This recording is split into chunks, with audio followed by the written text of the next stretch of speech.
Good morning, it's Tom, Negotiating with Jesus. 2 lessons today. I'm going to go, and I don't want to say they're lessons because I'm not your tutor. Dr. Molly Miller is your tutor today. Link in the description. Go right there. I'm going to cover that lesson that she did that I'm going to practice. She gave the lesson. I'm a student.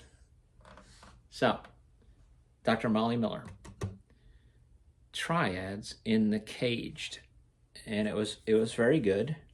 I'm going to break it down a little for my understanding, but I'm also going to go back to that link in the description of the website that gives you intervals, a music calculator of some sort, intervals. So I'm going to go over intervals one more time. So if you go to Rick Beato, he has an ear training course, and he will teach you how to hear the different the triads, or the way music is composed. When he listens to songs, he can hear what the chords are, and he can play along almost instantly. So Rick Beato, great guitar or music educator. He's excellent.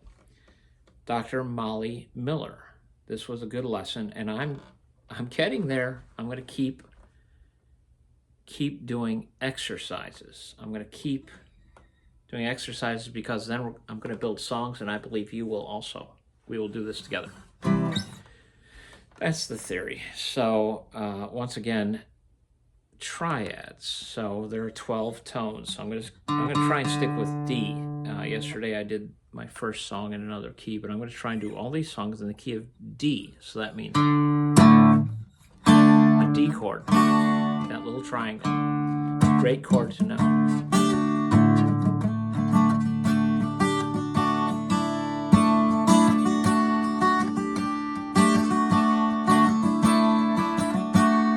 So you can have fun if you just learn one chord.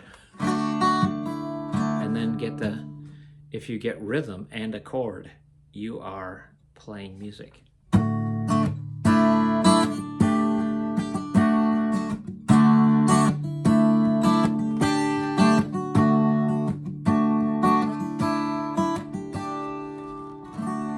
I always have my thumb hanging out at the top to mute.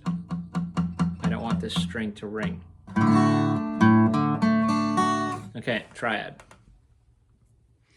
But first, let's go to these intervals. So D, there are 12 notes. 1 is the open D. 2, D sharp. 3, E. 4, F. E and F are only a half step apart, 1 fret. G is way up here.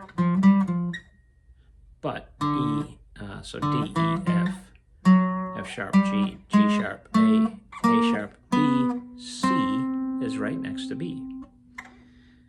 C sharp, D. 1, 2, 3, 4, 5, 6, 7, 8, 9, 10, 11, 12, and 13 is back to 1. Now I learned something else. There was another channel that taught me why 1s, 4s, and 5s are so important. So back in the ancient days, when people were trying to develop philosophy and understanding of the world, like we still do, we have not really done anything different. They found that an octave rings at a wavelength, and I don't know if they really understood what a wavelength is. Now we have oscilloscopes or whatever that we can actually see what the vibrations are doing. This vibrates at twice the speed of this.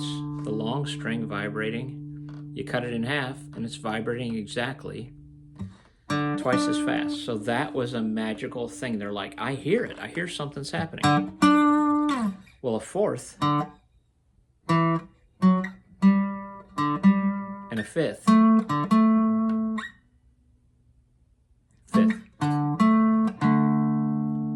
They said that sounds magical too, as well as a fourth.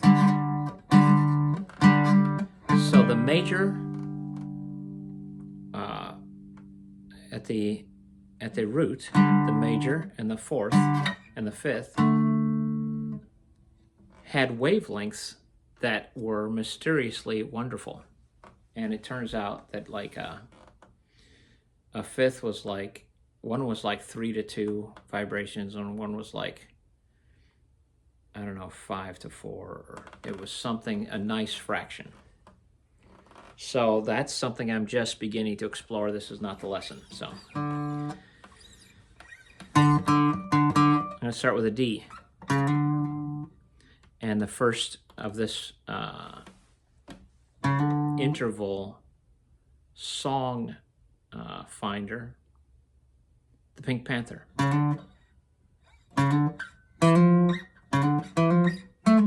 Oops. You get the picture. A lot of intervals of that minor second, the very first interval, is next to each other. Rudolph the Red-Nosed Reindeer. And on it went Lullaby.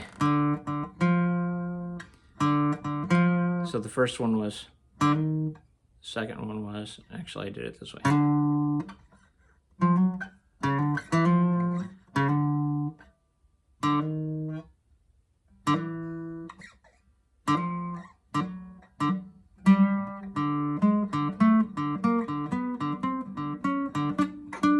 To the octave. Okay, I'm going to do the Molly Miller lesson. So, in Caged,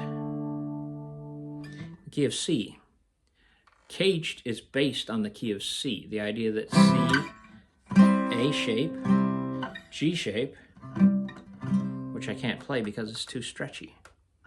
So forget the G shape, just play the bottom. G,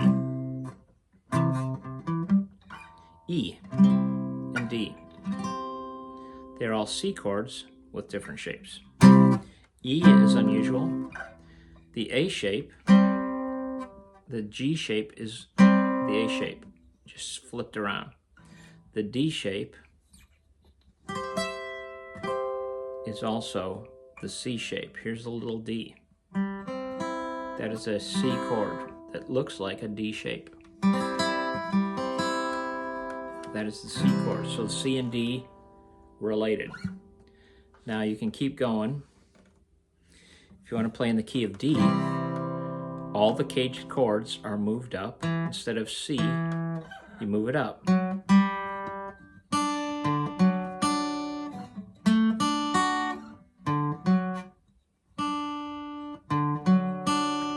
If you want to play in the key of E, you still have C, A, G, E, D.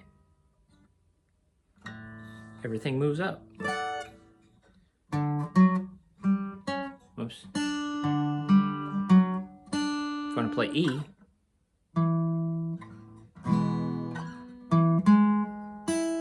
everything moves up. So the caged still works, you just come back around, or you stretch way up. If you play an electric, you can still go the C shape, the D shape, the A shape. A shape is an E, C, A, G shape is an E, E shape, and D shape. C, A, G, E, D. But because you can't go, you can only go so far, it flips back around to the octave. So Dr. Molly is going to play D, caged D. That means D shape. Then it flips back around to the C shape.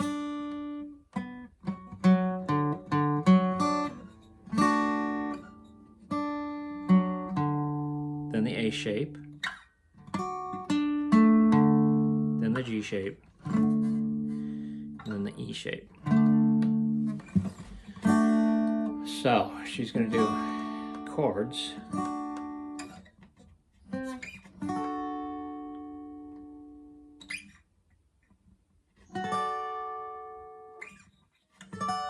So I'm learning this lesson. I'm not teaching it. I'm struggling here.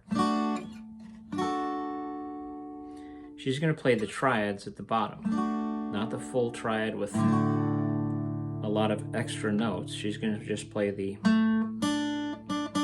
5, 1, 3. then the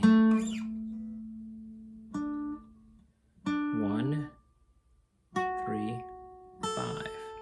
Is that right?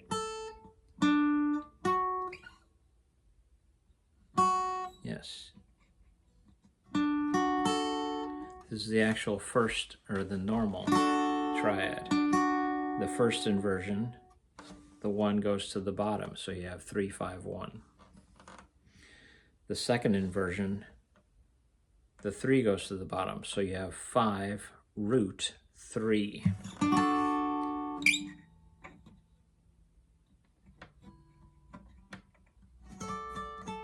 So I'm going to be working on this.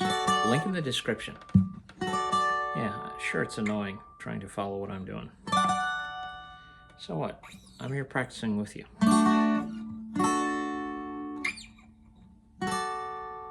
Then she used the scale.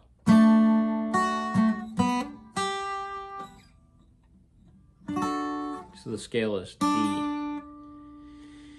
E, F sharp, G, A, B, C sharp, D, E, F sharp. She doesn't start at the D, she starts at the F sharp. Key of D, but starting with the F sharp.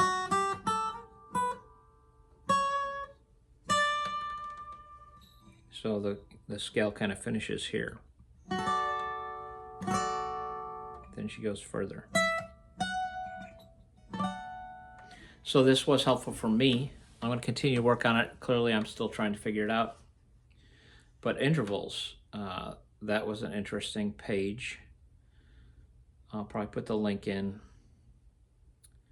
And Dr.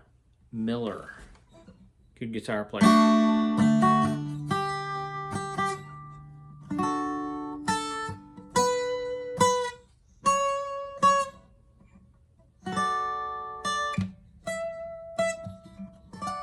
The scale and the triads. For D, she skipped over the G shape. G, A. She skipped over the C shape too. There's no C shape, there's no G shape. So like I just showed before, the C and D are connected, the G and the A are connected.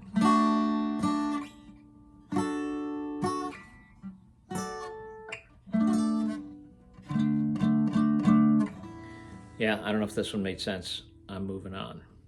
Do your practice. Scales, pentatonic. See ya.